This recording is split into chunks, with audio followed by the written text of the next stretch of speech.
R hello guys, welcome to my second channel building work point. তো বর্তমান কলমের grade যে আছে, গ্রেডটা কিভাবে আপনি বাই করবেন, মেন পয়েন্টটা কলমের বাই করবেন এটা দেখেন।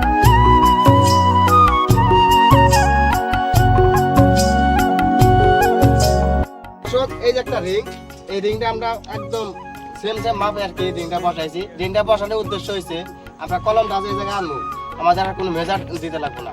তার কারণে এই কলমটা আমরা এক্সট্রা ভাবে আগে আমরা বসাই নিছি। তো আপনারা যেভাবে ড্রয়িং এ যে মাপ আছে, যে মেজার আছে, যে কলম আছে, ওই কলমটা আপনি একটা রিং এখানে একটা বসা নেবেন। এটা আর কি শর্টকাট হবো আর কি।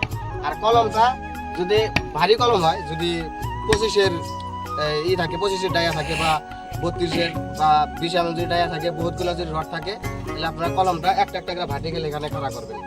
আর যদি কম থাকে, দেখবেন যে সিম্পল ওজন আছে, রড কম আছে, তারপরে এক্সট্রা কলমটা ব্যান্ডিং আমরা এক্সট্রা ভাবে করছি। আর আপনার যদি 25 mm থাকে, 32 রড থাকে, আপনারা এরকমভাবে কোনোদিনও ব্যান্ডিং করবেন না।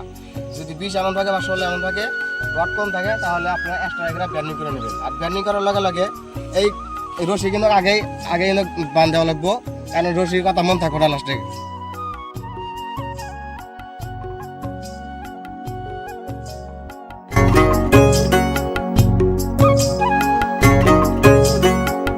এরকম ভিডিও যদি আপনারা পান, তাহলে বেশি বেশি লাইক করবেন, শেয়ার করবেন আর কমেন্ট করতে কিন্তু ভুলবেন না। ধন্যবাদ।